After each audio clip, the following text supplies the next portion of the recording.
হচ্ছে আমার পাঠাও রায়, সরি পাঠাও একজন যাত্রী।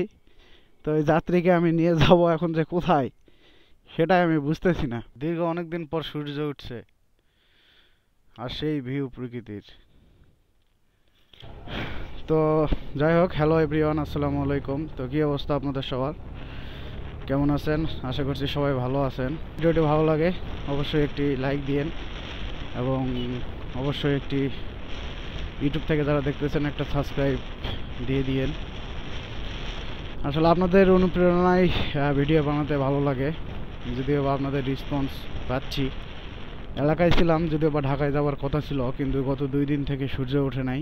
আর এই ঠান্ডার মধ্যে বাইক নিয়ে ঢাকাতে যাওয়াটা ঠিক হবে না, কারণ ওয়েদারের সঙ্গে শরীরের একটা ব্যাপার আছে। আর এলাকার দিকে প্রচণ্ড শীত। আর কার কার দিকে কেমন শীত একটু কমেন্টে জানিয়ে দিয়েন। প্রচণ্ড পরিমাণে ঠান্ডা, প্রচুর ঠান্ডা, একদম গা হাত পা শিউরে উঠতেছে। কিন্তু যদিও বা আমাকে অতটা ঠান্ডা লাগতেছে না, কারণ আমি একদম সব কিছুই সেফে আছি। চলে আসলাম ধামইরহাট, আমাদের সেই ধামইরহাট উপজেলা। এটি হচ্ছে কাঁচা বাজার, মাছ বাজার ধরা যায়, ধামইরহাটের কাঁচা বাজার। আর এটি হচ্ছে বাংলাদেশ পুলিশ থানা। এই জায়গাতে আসলে সবসময় জ্যাম থাকবোই ভাই। ছোট বাজার হতে পারে কিন্তু অল টাইম জ্যাম আর জ্যাম।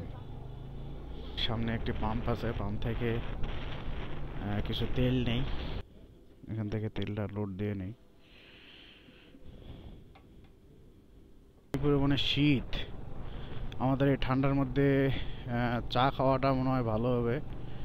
তো সেই ভেবেই যাওয়া হচ্ছে হত্তিডাঙ্গা, যেখানে এখান থেকে রামুরহাট পৌরসভা শেষ, সাইনবোর্ড দেখতে পাচ্ছি। আর আমাদের গ্রাম বাংলার ভিউ ভাই মাশাআল্লাহ, চারিদিকে মাঠ আর মাঠ। চলে আসলাম হত্তিডাঙ্গা, এখানে মূলত চা খাবো। যেভাবে চা তৈরি করা হয়,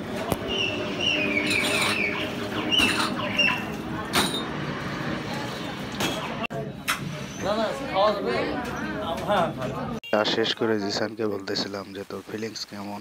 তো সে বলতেছে অসাধারণ ফিলিংস, তার শরীর নাকি অনেক হিট হয়ে লাগতেছে, তার শরীর নাকি হিট হিট ফিল হচ্ছে। চা খাইলাম, শরীরে প্রচুর পরিমাণে হিট চলে আসছে। আর এই যে সূর্য উঠে গেছে আজকে, ওয়েদারটি খুব খারাপ, প্রচণ্ড ওয়েদার খারাপ করতেছে। পিছনের শরীরে প্রচুর হিট এসে গেছে। আসলে শুধুমাত্র এটা আমার এলাকার আশেপাশের লোকজনদেরই বলতেছি, যদি ভিডিওটা দেখে থাকেন অবশ্যই আপনারা ট্রাই করতে পারেন। আপনারা জানেনই অনেক টেস্টি চা, কিন্তু যারা চা লাভার আছেন শুধুমাত্র তাদের জন্যই বলতেছি যে অনেক সুন্দর একটি চা ছিল। ওই শীতে বাসার উদ্দেশ্যে রওনা দিয়েছি। তো সবাই ভালো থাকেন, সুস্থ থাকেন, দেখা হবে নেক্সট কোনো ভিডিওতে। আল্লাহ হাফেজ।